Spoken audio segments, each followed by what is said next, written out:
Corona virus महामारी को लेकर आज कुछ दिनों के गैप के बाद दोबारा आप सभी के बीच में उपस्थित हुआ हूँ और निश्चित ही बहुत सारी बहुत महत्वपूर्ण जानकारियाँ जो आप सभी देशवासियों के बीच में मैं साझा करने जा रहा हूँ आज। कोरोना वायरस महामारी के बारे में आप पूरा देश पूरे युवा सब भली भांति परिचित है और हमारे देश में लॉकडाउन का दूसरा फेज चालू हो चुका है और निश्चित ही इस बीमारी के कारण पूरी दुनिया आज जिस मुकाम पे है, जिस खतरनाक दौर से गुजर रहा है, वो हमारे लिए एक चिंतनीय विषय है और देश और विदेश की तमाम जो ताज़ा अपडेट है आज तक की कोरोना वायरस के इन्फेक्टेड पेशेंट्स की संख्या, प्रभावित कंट्रियां जो टॉप 10 कंट्रियां हैं उसमें कितने मरीज इन्फेक्टेड हुए हैं, कितने मरीज की डेथ हुई है, कितने मरीज के टेस्ट हुए हैं और हर स्टेट में हर देश में क्या क्या तैयारियां हैं कोरोना वायरस से किस प्रकार से निपटने के लिए किस प्रकार उन लोगों ने तैयारियां की है, उन सब जानकारियों को लेकर आप सभी के बीच में अपडेट हुआ हूं। और आप सभी को एक और जानकारी दे दूं, मध्य प्रदेश कांग्रेस की तरफ से जो कोरोना टास्क फोर्स कोरोना महामारी से लड़ने के लिए टास्क फोर्स बनाया गया है, उन्हें उसमें एक सदस्य मुझे भी बनाया गया है। मैं माननीय पूर्व मुख्यमंत्री जी कमलनाथ जी का तहे दिल से धन्यवाद देना चाहूँगा।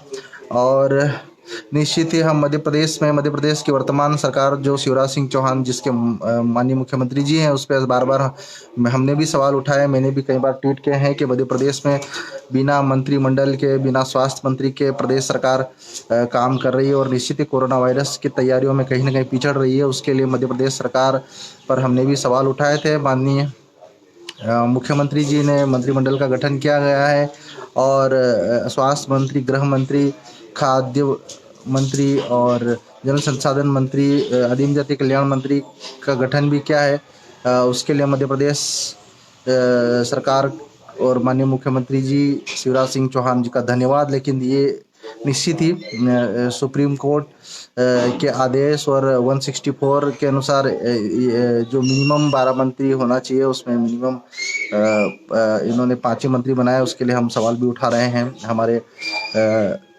सुप्रीम कोर्ट के वरिष्ठ सीनियर एडवोकेट तनखा जी भी इस पे सवाल उठाते रहे। अब मैं आता हूँ काम की बातें जिस पे हमको चर्चा करनी है, कोरोना महामारी से निपटना और कोरोना महामारी के वर्ल्ड वाइड जो डाटाज हैं साथियों में हमारे देश में कोरोना महामारी की समस्या पर आने से पहले आप सभी देशवासियों को, आप सभी युवाओं को पूरे वर्ल्ड में जो टॉप 5 कंट्रीज़ है वहाँ पे कोरोना इन्फेक्टेड मरीजों की संख्या, वहाँ पे डेथ और वहाँ पे हुए टेस्टों के बारे में बताना चाहूँगा। फिर मैं अपने देश पे, हमारे देश के डाटा पे आऊँगा और फिर प्रदेश के डाटा, प्रदेश के आंकड़ों की आपको जानकारी दूंगा।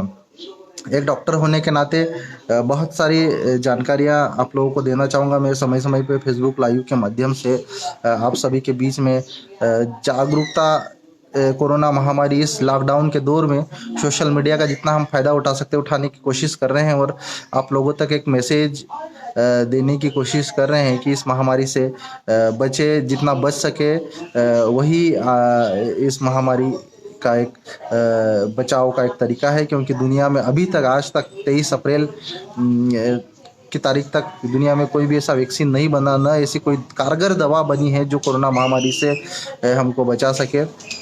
हाँ, निश्चित ही स्ट्रॉन्ग इम्यूनिटी हो, हम लोग लॉकडाउन में दूसरों के संपर्क में नहीं आए तो इस बीमारी से निश्चित ही हम बच सकते हैं। साथियों, मैं आता हूँ पूरे वर्ल्ड पे, तो आप लोगों को जानकारी देना चाहूँगा। आज 23 अप्रैल 2020 तक पूरी दुनिया में जो कोरोना वायरस महामारी के जो पेशेंट हैं उनकी जो संख्या है 2 लाख 2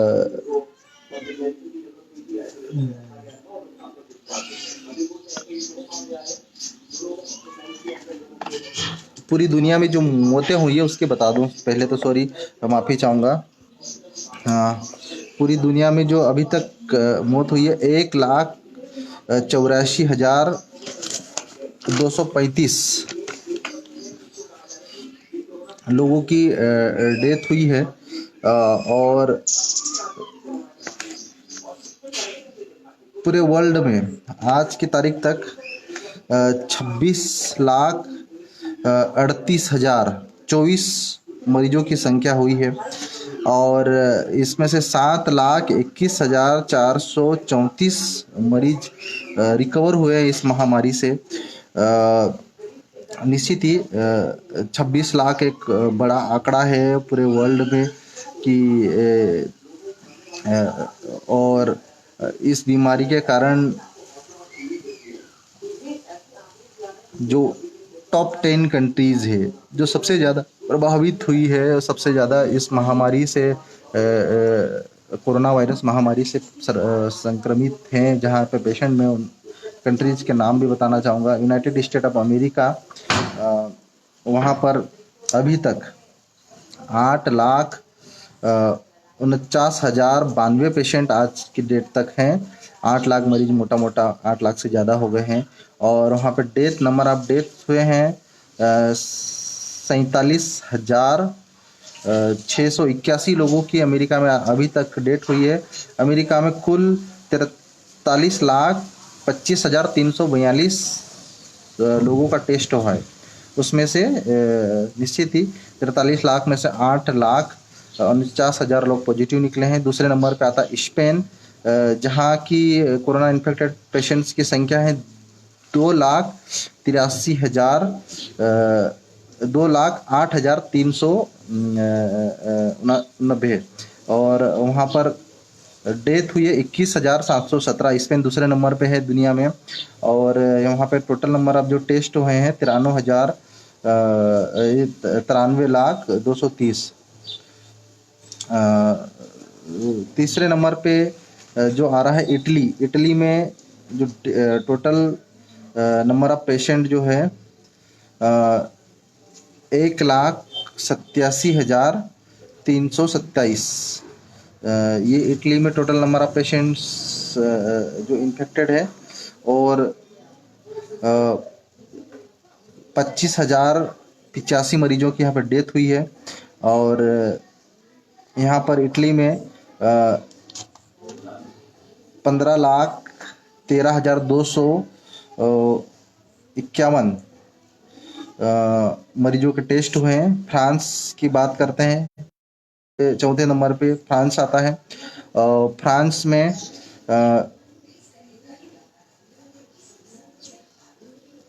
1,59,877 मरीज इन्फेक्टेड पेशेंट है। और वहाँ पे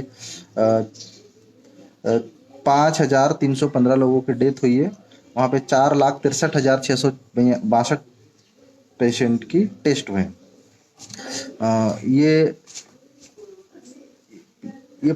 5 टॉप 5 कंट्रीज है। आगे अगर हम लोग मैं मोटा मोटा बता दूं, फ्रांस के बाद जर्मनी है। जर्मनी में 1,50,000 से ज़्यादा इन्फेक्टेड पेशेंट है। वहाँ पे 5,315 लोगों की डेथ हुई है। और 2,72,000 ये 20,72,667 लोगों टेस्ट किंगडम में आज की तारीख में 1,33,495 पेशेंट है। वहाँ पे 18,100 लोगों की डेथ हुई है। टर्की में 98,674 पेशेंट है। वहाँ पे 2,346 पेशेंट की डेथ हुई है। ईरान में 85,996 पेशेंट है। वहाँ पे 5,000 से ज़्यादा लोगों की डेथ हुई। रशिया में 57,000 से ज़्यादा पेशेंट है, इन्फेक्टेड पेशेंट है। वहाँ पे 513 लोगों की डेथ हुई है। अब हम आते हैं भारत देश पे, इंडिया पे, जहाँ पर 21,450 पेशेंट है आज 23 अप्रैल को। और टोटल नंबर ऑफ डेथ की बात करते हैं तो 681 लोगों की डेथ हुई है। और उसमें टोटल हमारे भारत में जो टेस्ट हुए हैं 4,62,000 681 टेस्ट हुए हैं। अब साथियों, अब मैं आता हूँ हमारे देश और हमारे प्रदेश में। एक मैं मध्य प्रदेश का इंदौर शहर, जो आज की तारीख में जो बहुत ज़्यादा आंकड़ों में जहाँ पे डेथ हो रही है। और इंदौर मध्य प्रदेश में अगर टोटल डेथ देखा जाए तो 1600 केस आ चुके हैं। टोटल केस हैं जो इन्फेक्टेड पेशेंट है कोरोना वायरस से 1600 है। और टोटल मौतें हैं मध्य प्रदेश में 80 मौतें हो चुकी है। और इंदौर में देखा जाए तो 945 पेशेंट टोटल 1600 में से 945 पेशेंट इंदौर के हैं। और इंदौर में 43 मौतें हो गई है। अब आपको बताना चाहूँगा, ये इंदौर के बाद सेकंड नंबर पे भोपाल में 284 केस है, खरगोन में 51 केस है और जबलपुर में 31 केस है। और धार में भी लगभग 35 से ज़्यादा केस हैं। तो निश्चित ही कोरोना वायरस दिनों दिन हमारे प्रदेश में फैलते जा रहा है। और हमारे लिए जो सबसे चिंता का जो विषय है कि जो डेथ का जो आंकड़ा है मध्य प्रदेश में, ये बहुत ही खतरनाक है और बहुत ही ज़्यादा चौंकाने वाला है। निश्चित ही मीडिया का ध्यान इस पे बहुत कम है। डिस्कशन टीवी डिबेट में जो नंबर ऑफ डेथ प्रदेश में और इंदौर शहर में हो रही, इस पे देश और दुनिया का ध्यान, खासकर मीडिया का ध्यान बहुत कम है। क्योंकि जो डेथ का जो आंकड़ा है, जो 55 आज के तारीख तक जो 945 पेशेंट पॉजिटिव है और जो 55 लोगों की जो डेथ है, ये जो WHO ने कहा है कि मोर्टिलिटी रेट कोरोना वायरस की जो वर्ल्ड वाइड जो उन्होंने आकलन किया है WHO ने, और वो जो मोर्टिलिटी रेट उन्होंने 3.4% का आकलन किया है। लेकिन जो इंदौर में जो नंबर ऑफ डेथ निकल के जो आ रही है, नंबर ऑफ डेथ की जो संख्या निकल के आ रही है, वो कहीं ना कहीं 5% से ज़्यादा मोर्टिलिटी रेट को दर्शा रहा है। और ये एक सोचने वाला और एक भयानक आंकड़ा है कि क्यों इतनी बड़ी संख्या में इंदौर में नंबर ऑफ पेशेंट्स की डेथ होती जा रही है।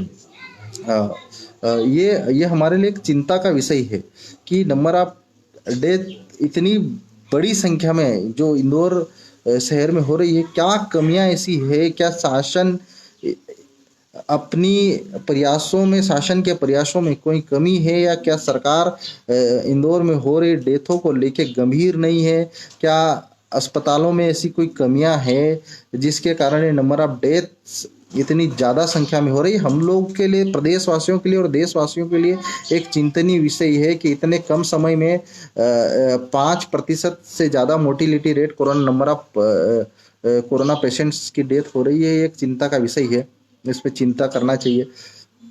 हमने मध्य प्रदेश सरकार को एक पत्र भी लिखा है। पत्र के माध्यम से हमने एक समस्या, जो गंभीर समस्या है, जो प्रदेश की जो समस्या है कि जो हमारे यहाँ नंबर ऑफ टेस्टिंग की संख्या एक तो बहुत कम हो पा रही है, और दूसरी जो टेस्टिंग की रिपोर्टिंग आने में बहुत ज़्यादा देरी हो पा रही है। और कई जगह पे 8 से 10 दिन लग रहे हैं।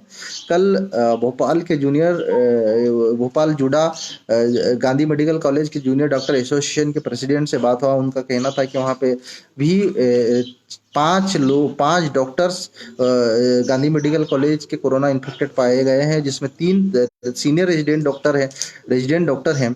और रेजिडेंट डॉक्टरों का इन्फेक्टेड होना एक गंभीर चिंता का विषय है। निश्चित ही कहीं ना कहीं स्वास्थ्य विभाग की लापरवाही है, स्वास्थ्य मंत्रालय की लापरवाही है, प्रदेश सरकार की लापरवाही है, प्रशासन की लापरवाही है कि जो कोरोना वॉरियर्स, जो डॉक्टर्स जिनकी सेफ्टी होनी चाहिए, प्रॉपर पीपी किट होनी चाहिए, कहीं ना कहीं उसमें काफ़ी लापरवाही बरती जा रही है। और उसी का नतीजा है कि हमारे डॉक्टर्स कोरोना इन्फेक्टेड पेशेंटों का ट्रीटमेंट के दौरान इन्फेक्टेड हो जा रहे हैं।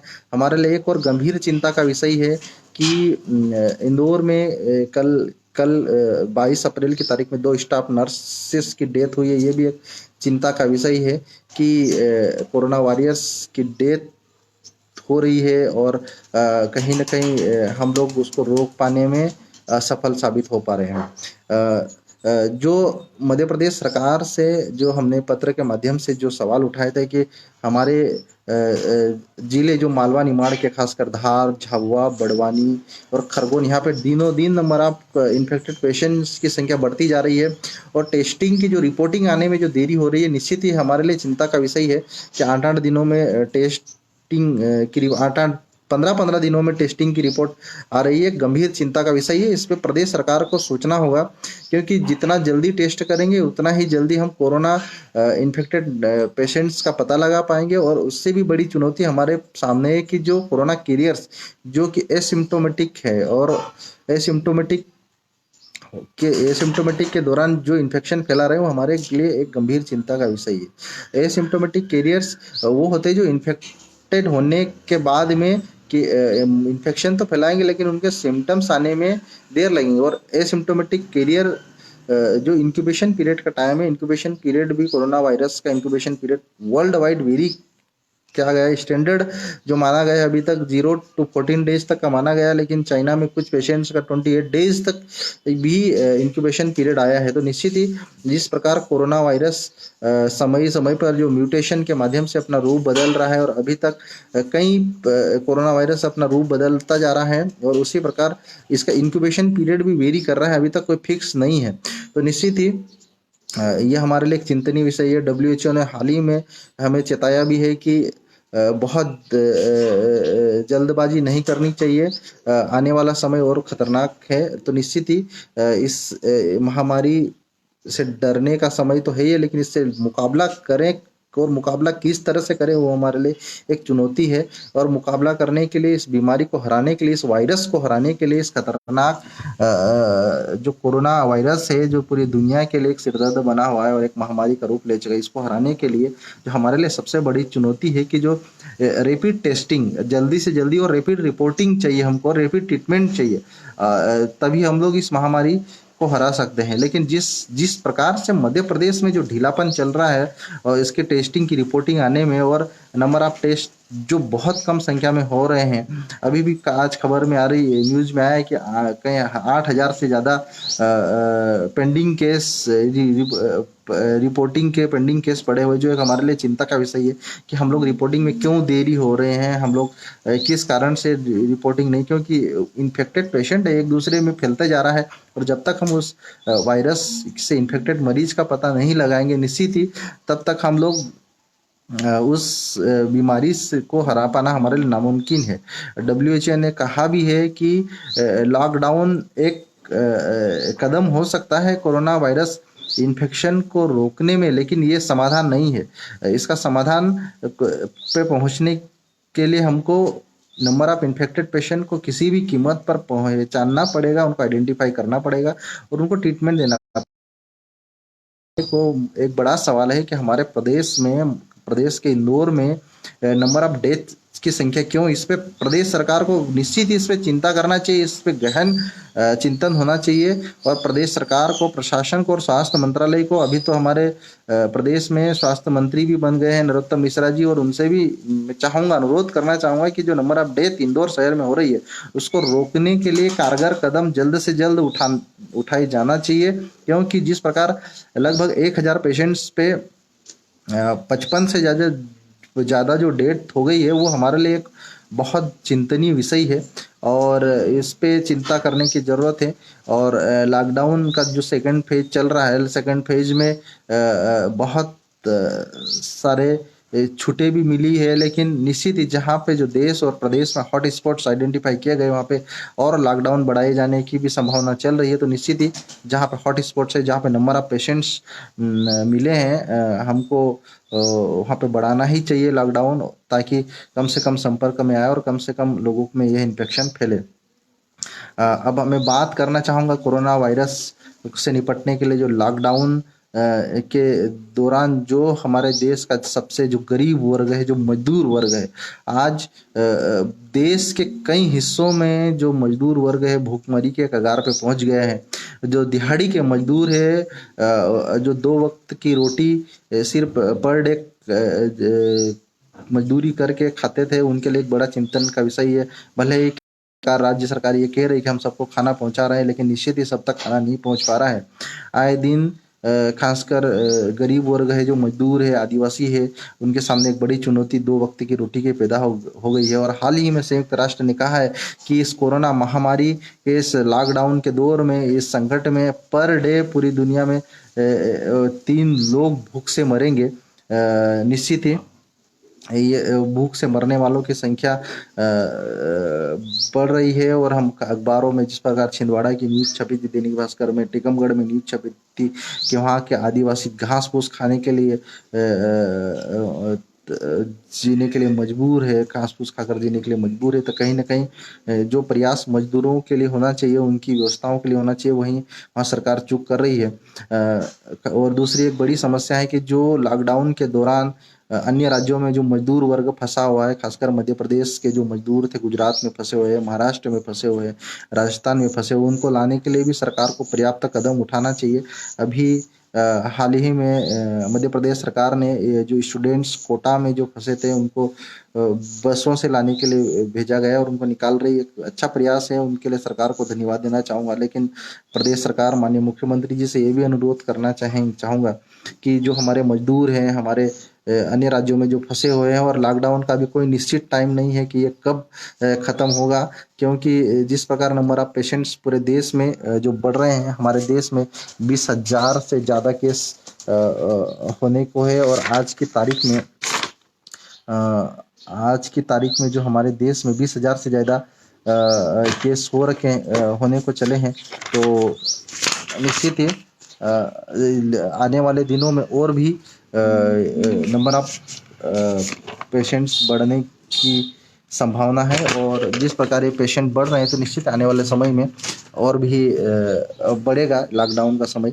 और एक और फेसबुक लाइव के माध्यम से बताना चाहूँगा कि कोरोना वॉरियर्स जो भी हो, कोरोना वॉरियर्स में डॉक्टर्स हो, प्रशासन के जो अधिकारी हो, नर्सेस हो, स्टाफ हो, जो भी हो, उनकी सुरक्षा के लिए हमें पर्याप्त कदम उठाना चाहिए और उनको उचित मुआवजा भी देना। एक महत्वपूर्ण निर्णय जो केंद्र सरकार ने लिया है कि जो भी कोरोना वॉरियर्स पे अटैक करेगा, ये सुरक्षा खासकर जो डॉक्टर्स, स्वास्थ्य विभाग से जुड़े कर्मचारी के ऊपर, डॉक्टर्स के ऊपर, स्टाफ के ऊपर जो भी हमले किए जाएंगे, या जो भी उनके ऊपर के उनको 6 महीने से 7 साल की सजा का जो प्रावधान है, निश्चित ही बहुत अच्छा कदम है। और इससे जो डॉक्टर्स के ऊपर आए दिन जो हमले हो रहे थे, उसमें कमी आएगी। और कोरोना वॉरियर्स को एक हौसला मिलेगा, नई उत्साह आएगा इस महामारी से लड़ने में।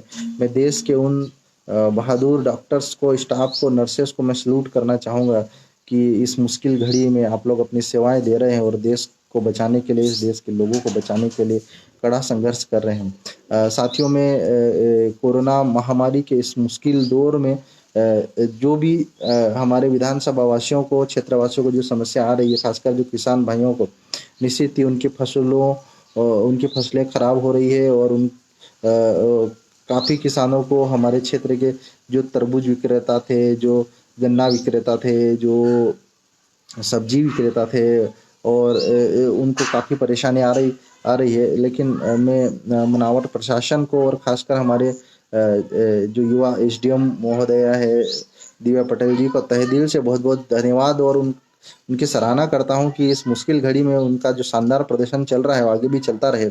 हमारे प्रशासन में हमारे धार जिले के कलेक्टर साहब शानदार प्रयास कर रहे हैं कोरोना हमारे ज़िले में कंट्रोल करने के लिए, उनको भी तहे दिल से धन्यवाद देना चाहूँगा। और उम्मीद करता हूँ कि आगे हमारे ज़िले में कोरोना कंट्रोल करने में आप लोगों की भूमिका महत्वपूर्ण रहे। आगे समय समय पर आप लोग जो क्षेत्र में जो समस्या है उनको भी प्राथमिकता से ले, गंभीरता से ले। अभी कई समस्या आ रही थी कि हमारे विधानसभा के कियोस्क सेंटर में कुछ लोग कालाबाजारी कर रहे हैं, कुछ लोग जो गरीबों के पैसे ले रहे हैं, निकाल ज़्यादा रहे हैं और गरीबों को कम दे रहे हैं। कई कई जगह जो गन्ना ये और अपने गेहूं की खरीदी हो रही है, वहाँ पे भी किसानों को परेशान किया जा रहा है। तो निश्चित ही ऐसे अधिकारियों के ऊपर हम कड़ी से कड़ी कार्रवाई करेंगे। और एक शिकायत ये भी आ रही है कि जो गाँव में जो दुकानें हैं वहाँ पे जरूरत कीमतें बढ़ा बढ़ा कर सामान बेचा जा रहा है। तो जहाँ पे भी अगर इस तरह की कोई शिकायतें मिलेगी तो उनके ऊपर कड़ी कार्रवाई भी, इस बात का ध्यान रखें। मनावर विधानसभा के जो समस्त व्यापारी वर्ग हैं, समस्त जो कर्मचारी हैं, जो भी अपना अपना काम ईमानदारी से करे, यही अपेक्षा करता हूँ। लेकिन जहाँ पे भी किसी की शिकायत मिल गई और जांच में अगर सही पाया गया तो निश्चित ही ऐसे लोगों के ऊपर, ऐसे अधिकारियों के ऊपर कार्रवाई करवाएंगे। अगर हमारे प्रदेश विधानसभा के गरीब लोगों को लूटा गया, उनको परेशान किया, किसान भाइयों के साथ अगर किसी भी प्रकार से अन्याय और शोषण किया गया, तो ऐसे लोगों के ऊपर हम कड़ी कार्रवाई करने के लिए तैयार हैं। और अगर किसी भी कीमत पे अगर हमें शिकायत मिलती है तो बख्शे नहीं जाएंगे कोई भी। और हमारे स्वास्थ्य, मनावर विधानसभा के जो स्वास्थ्य कर्मी हैं, जो डॉक्टर्स हैं, सामुदायिक स्वास्थ्य केंद्र के वो लगे हुए हैं, उन कोरोना वायरस को मैं सैल्यूट करता हूं। और इस मुश्किल घड़ी में जितना हो सके आप लोग जो ईमानदारी के साथ अपने कर्तव्यों का पालन कर रहे हैं, आप लोग का हौसला अफजाई करते हैं हम लोग। और क्षेत्र में जहाँ पे भी इस मुश्किल समय में कुछ लोगों को, कुछ हमारे गरीब वर्ग को जो दिक्कतें आ रही है, खासकर मनावर के विभिन्न वार्डों से मुझे बार बार शिकायतें आ रही कि उनको खदान में समय पे नहीं पहुंच पा रहा है, सैनिटाइजेशन नहीं हो पा रहा है। लेकिन आप लोगों की समस्याओं को प्राथमिकता में लेकर हमारी पूरी कोशिश है कि प्रशासन का ध्यान उस ओर आकर्षित कर उनको जहाँ पे भी आप लोगों की समस्याएं हैं उनको समाधान करने के लिए पूरा प्रयास करेंगे। और साथ में देशवासियों से यही अपील है कि इस मुश्किल घड़ी में हम मिलकर इस महामारी को, इस महामारी से निपटने के लिए संघर्ष करें। एक लॉकडाउन जब तक है, कोशिश करें कम से कम लोगों से मिलें, अपने अपने घरों में ही रहें और हमेशा मास्क पहने। निश्चित ही जब भी हम बाहर निकलें, घरों से बाहर अगर हम लोग कुछ समय के लिए भी निकल रहे हैं तो हम लोग हमेशा मास्क पहन के रखें, एक दूसरे को छुए नहीं, दूर से ही नमस्कार बोले अगर अभिवादन करना हो। और गांव में जो हम लोगों ने हमारे विधानसभा स्तर पे जो हमने एक टीम तैयार करी है कि जो समितियां को गठन किया है गांव वार के, हर गांव वार, मोहल्ले वार। मैंने माननीय मुख्यमंत्री जी को पत्र भी लिखा है कि हर गांव, क्योंकि शहरों के बाद, अब शहरी क्षेत्रों के बाद अब कोरोना वायरस धीरे धीरे ग्रामीण इलाकों में बढ़ रहा है। और ग्रामीण इलाकों में जन जागरूकता की कमी के कारण, अशिक्षा के कारण इस वायरस की गंभीरता को हमारे ग्रामीण वासी नहीं ले रहे हैं। लेकिन निश्चित ही मुझे उम्मीद है कि हमारी जो टीमें बनी है गांव में और जो समितियां बनी है, इस महामारी से लड़ने के लिए आप लोगों की भूमिका महत्वपूर्ण रहेगी, महत्वपूर्ण भूमिका निभाएगी। और इस बुरे समय में आप लोगों को जो भी समस्या है, जो भी समस्याएं जो खाने के लिए, पीने के पानी के लिए ग्रामीण इलाकों में गर्मी के इस मौसम में जो समस्या आ रही है, हम लोग पूरी कोशिश करेंगे लॉकडाउन के दौरान भी प्रशासन के माध्यम से आप लोगों की समस्याओं का समाधान करने की। और जो भी कालाबाजारी, जो भी व्यापारी करेंगे या जो भी अधिकारी ग्रामीण जनता को परेशान करेंगे जबरन, उनके ऊपर हम कड़ी से कड़ी कार्रवाई करवाएंगे। ये भी हमारा वादा है। किसी भी कीमत पर किसी को छोड़ेंगे नहीं। हम यही उम्मीद करते हैं कि हमारे विधानसभा का प्रशासन और प्रदेश का शासन इस बुरे समय में देशवासियों को, प्रदेशवासियों की समस्याओं को समाधान करने में महत्वपूर्ण भूमिका निभाएगा। और हमारे प्रदेश के जो मजदूर वर्ग हैं, जो अन्य राज्यों में फंसे हुए हैं, हमें उनकी चिंता है, हमें उनकी पीड़ा है। और उम्मीद है कि प्रदेश सरकार उन मजदूरों को प्रदेश में वापस लाने के लिए महत्वपूर्ण भूमिका निभाएगी। हमारे प्रदेश के जो छात्र छात्राएं हैं, जो कोरोना वायरस की महामारी से जूझ रहे हैं और उनके कॉलेज बंद है, उनकी स्कूलें बंद है, इस मुश्किल घड़ी में कुछ बच्चों के एग्जाम्स नहीं हुए हैं। और खासकर जो छात्र छात्राएं जो किराया लेके रहते थे बड़े बड़े शहरों में, माननीय मुख्यमंत्री जी को पत्र भी लिखा है कि प्रदेश के समस्त छात्र छात्राओं के कम से कम 3 माह का किराया उनका न लिया जाए, प्रदेश सरकार उनका किराया दे, ताकि उन छात्र छात्राओं को इस मुश्किल घड़ी में कुछ फायदा हो सके, उनको साइकोलॉजिकल सपोर्ट मिले, वो डिप्रेशन में नहीं जाए। क्योंकि कई कॉम्पिटिटिव एग्जाम्स की तैयारी करने वाले छात्र छात्राओं ने पत्र के माध्यम से और कॉल करके हमें मैसेज दिया है कि हम हमें मकान मालिकों द्वारा प्रताड़ित किया जा रहा है। मकान मालिकों द्वारा बार बार किराए की मांग को लेकर उन्हें बाहर निकालने की, रूम छोड़ने की धमकी दी जा रही है। तो माननीय मुख्यमंत्री जी से अनुरोध है कि आप इस संबंध में भी निर्णय ले। प्रदेश के जो हजारों छात्र छात्राएं हैं इस मुश्किल घड़ी में फंसे हुए हैं, उनमें उनका 3 महीने का किराया कम से कम प्रदेश सरकार के माध्यम से दे। इसमें सभी वर्ग हो, इसमें गरीबी अमीरी न देखा जाए। इसमें सभी छात्र छात्राएं जो रूम रेंट लेकर बड़े बड़े शहरों में रह रहे हैं, उनको उनका किराया प्रदेश सरकार वहन करे, प्रदेश सरकार उनकी मदद करे। और निश्चित ही जो छात्र छात्राएं जो स्कूल नहीं जा पा रहे हैं, जो जिनके एग्जाम्स नहीं है, उनके लिए भी उचित व्यवस्था कराए। और खासकर ग्रामीण क्षेत्रों में एक बड़ी समस्याएं सुनने को आ रही है कि उनको राशन नहीं मिल पा रहा है। उनको क्योंकि कंप्लीट लॉकडाउन के कारण जो शहरी क्षेत्र से ग्रामीण क्षेत्रों में जो दुकानें होती है, वहाँ पे जो राशन होता है वो नहीं आ पा रहा है। तो इसमें भी प्रशासन और से प्रदेश सरकार से मैं कुछ मांग करना चाहूँगा कि उस पर भी कुछ ढील दिया जाए। ग्रामीण क्षेत्रों में राशन की सुविधा पहुंचाई जाए पर्याप्त मात्रा में, और गरीबों के, ग्रामीण वासियों की मदद करी जाए। ग्रामीण क्षेत्रों में कोरोना वॉरियर्स से जो भी ग्राम के सरपंच, मंत्री, आशा कार्यकर्ता हैं, आंगनवाड़ी कार्यकर्ता हैं, लड़ रहे हैं, उन्हें भी मैं जन जागरूकता फैला रहे हैं, उन्हें भी मैं सैल्यूट करना चाहूँगा। और इस मुश्किल घड़ी में निश्चित ही आप लोग सहयोग करेंगे।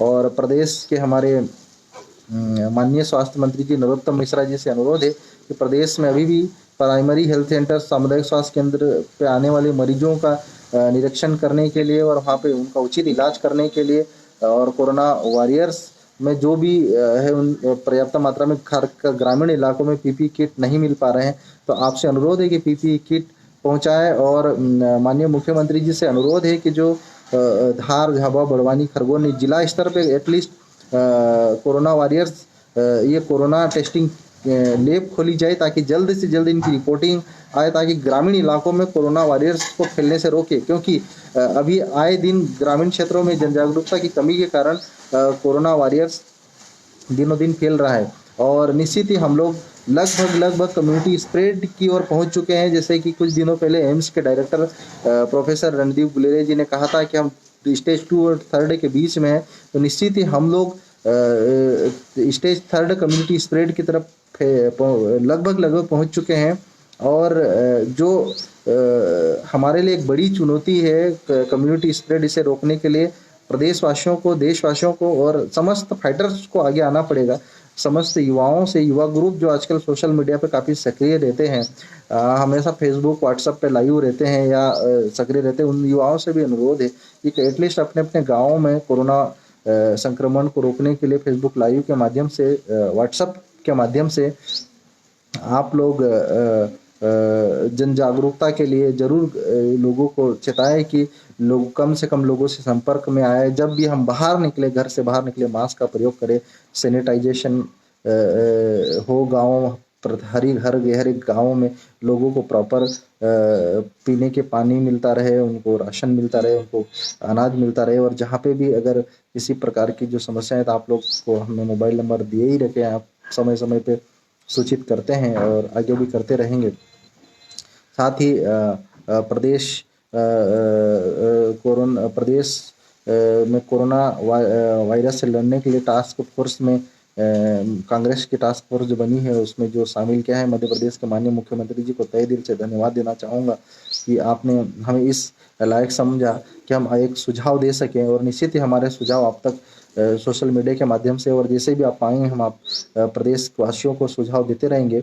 और प्रदेश के स्वास्थ्य मंत्री जी नरोत्तम मिश्रा जी से भी अनुरोध है कि प्रदेश इस मुश्किल घड़ी में है और लेट ही सही माननीय मुख्यमंत्री जी ने स्वास्थ्य मंत्री बनाया और आपको इतनी बड़ी जिम्मेदारी दी है, तो हर जिला स्तर पर आप स्वास्थ्य विभाग के कर्मचारियों से आप आप फेसबुक लाइव के माध्यम से या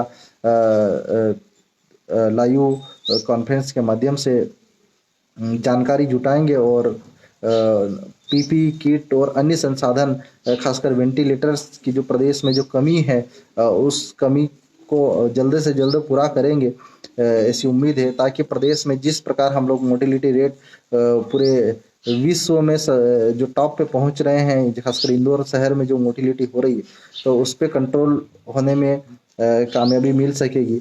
और निश्चित ही केंद्र सरकार कदम उठाए, जल्द से जल्द ऐसे कदम उठाए कि रैपिड टेस्ट हो हमारे देश में, रैपिड रिपोर्टिंग हो, और एसिम्टोमेटिक कैरियर्स हैं जो जिनमें लक्षण नहीं दिख रहे हैं लेकिन जो कोरोना वायरस को फैला रहे हैं, ऐसे जो हमारे देश में जो चुनौती है उससे निपटने के लिए ऐसे कारगर कदम जल्द से जल्द केंद्र सरकार उठाए। हमारे केंद्रीय स्वास्थ्य मंत्री हर्षवर्धन जी उठाए कि एसिम्टोमेटिक कैरियर को पकड़ें जल्दी से जल्दी। और मैं देशवासियों का इस मुश्किल घड़ी में जो संयम देखने को मिल रहा है वो तहे दिल से धन्यवाद देना चाहूँगा। और खासकर ग्रामीण क्षेत्र के जो हमारा आदिवासी वर्ग के भाई बंधु हैं उनसे भी एक बात का विशेष अनुरोध करना चाहूँगा कि कई बार अफवाहें जो फैलाई जाती है और उन अफवाहों में हमारा अशिक्षित वर्ग का, हमारा गरीब वर्ग का, आदिवासी वर्ग जो शामिल होता है। और जिस प्रकार हमारे मनावर में जो घटना हुई थी मॉब लिंचिंग की, और अभी महाराष्ट्र में घटना हुई है, वहाँ पे ग्रामीण लोगों को भड़काया गया है। और ऐसे जो भी भड़काने वाली ताकतें हैं, जो गलत अफवाह फैलाने वाली ताकतें हैं, उनसे सावधान रहे। और खासकर अब ग्रामीण क्षेत्रों में हॉस्पिटल से, नर्सेस से उनके साथ बिहेवियर में चेंजेस लाए, उनके साथ अच्छा व्यवहार करें, उनको प्रोत्साहन करें, उनका रिस्पेक्ट करें, उनको किसी भी प्रकार से भला बुरा नहीं कहे, उनके ऊपर उनका सहयोग करें जितना हो सके, यही अपेक्षा करना चाहूँगा। और हमारे आदिवासी वर्ग के युवाओं से यही अनुरोध है कि इस महामारी, इस मुश्किल घड़ी में, इस महामारी के बारे में जितना जागरूक सोशल मीडिया के माध्यम से कर सकते हैं, फील्ड पे कोशिश कम से कम रहे, क्योंकि कब एसिम्टोमेटिक कैरियर हमारे संपर्क में आ जाए कहीं कहा नहीं जा सकता है। और हमारी जो हमारा जो तहसील है, कुक्षी तहसील, कुक्षी विधानसभा के में भी जो दो पेशेंट पॉजिटिव आए हैं, और निश्चित ही उनके कारण उनके जो संपर्क जो रहे पिछले कुछ दिनों, वहाँ पे प्रशासन की भारी लापरवाही रही है। यही कहना चाहूँगा कि कुक्षी में प्रशासन ने कुछ भी ध्यान नहीं दिया। और जिस बच्चे की डेथ हुई है वो उससे पहले जब एसिम्टोमेटिक कैरियर के रूप में कई लोगों के संपर्क में आया, उसके फादर की जो हिस्ट्री है, कई लोगों में सामान वितरण की, खाद्यान्न वितरण की जो जानकारी मिली है, और उस बच्चे की जो मदर थी, स्टाफ एएनएम थी, उसने भी निश्चित ही उसकी रिपोर्टिंग नहीं आई है, लेकिन उनको क्वारंटाइन किया जाए। साथ में कुक्षी में शिकायत हमें मिली थी, माननीय कलेक्टर साहब को अवगत करा दिया था कि जो भी उस इन्फेक्टेड पेशेंट के संपर्क में आए, जो डॉक्टर्स हैं आज उनमें लक्षण नहीं है लेकिन उनके भी टेस्ट किए जाए। कलेक्टर श्रीकांत बनोट जी को हमने अनुरोध किया था। निश्चित ही जो और भी जो डॉक्टर्स हैं हमारे को सामुदायिक स्वास्थ्य केंद्र कुक्षी, जो सिविल अस्पताल कुक्षी के जो डॉक्टर्स हैं, स्टाफ हैं, नर्सेस हैं, जो संपर्क में आए, उनके टेस्ट उनके एसिम्टोमेटिक है लेकिन उनके टेस्ट होने चाहिए। और जो क्वारंटाइन किए गए हैं हीरा पैलेस में, वहाँ पे भी एक शिकायत मिली थी कि एक साथ सबको क्या कर दिया गया है, तो ये भी गलत है। कुछ एक उनको रूम में 2 से 3 लोग ज़्यादा नहीं किया जाए और फैमिली को अलग रखा जाए, यही अनुरोध है। और क्षेत्रवासियों से, युवाओं से अनुरोध है कि इस मुश्किल घड़ी का सामना करें। फेसबुक लाइव के माध्यम से हम समय समय पे आप लोगों के बीच में आते रहेंगे और वर्ल्ड वाइड जो जानकारी है आप लोगों को देते रहेंगे। निश्चित ही पूरी दुनिया में और पूरे देश में कोरोना वायरस महामारी अभी हम कंट्रोल नहीं कर पा रहे हैं और दिनों दिन फैलती जा रही है बीमारी। इसको कंट्रोल करने में आप युवाओं का सहयोग रहे, आप सभी साथियों का सहयोग रहे। और प्रदेश सरकार, केंद्र सरकार से यही अनुरोध है कि प्रदेश में लैब की संख्या बढ़ाई जाए, पूरे प्रदेश में ही लैब की संख्या बढ़ाई जाए। हमारे सिर्फ धार जावा बढ़वाने की बात नहीं है, मजदूरों को वापस लाने के लिए उनको विशेष प्रयास किया जाए, विशेष सहयोग किया जाए। और हॉस्पिटल्स में नंबर ऑफ वेंटिलेटर्स की संख्या बढ़ाई जाए और डॉक्टर्स, रेजिडेंट डॉक्टर्स चपेटे में आ रहे हैं। कोरोना वायरस महामारी के जो डॉक्टर्स कम्युनिटी आ रही है उसको विशेष प्रोत्साहन, विशेष सुरक्षा और उनका विशेष सहयोग किया जाए, यही देशवासियों से, प्रदेशवासियों से अपील करता हूँ। बहुत बहुत धन्यवाद। और भी ताज़ा अपडेट के साथ हम आने वाले समय में हम आएंगे और कोरोना महामारी से लड़ने के लिए आखिर में यही मैं संदेश देना चाहूँगा हमारे प्रदेशवासियों से, क्षेत्रवासियों से और हमारे विधानसभा वासियों से कि अभी कोशिश करें घरों के अंदर ही रहे। लॉकडाउन के समय जब भी बाहर निकले मास्क पहन के निकले, सैनिटाइजर्स का प्रयोग करें ज़्यादा से ज़्यादा। और जो भी प्रयास कर सकते हैं वो करें। बहुत बहुत धन्यवाद। Thank you.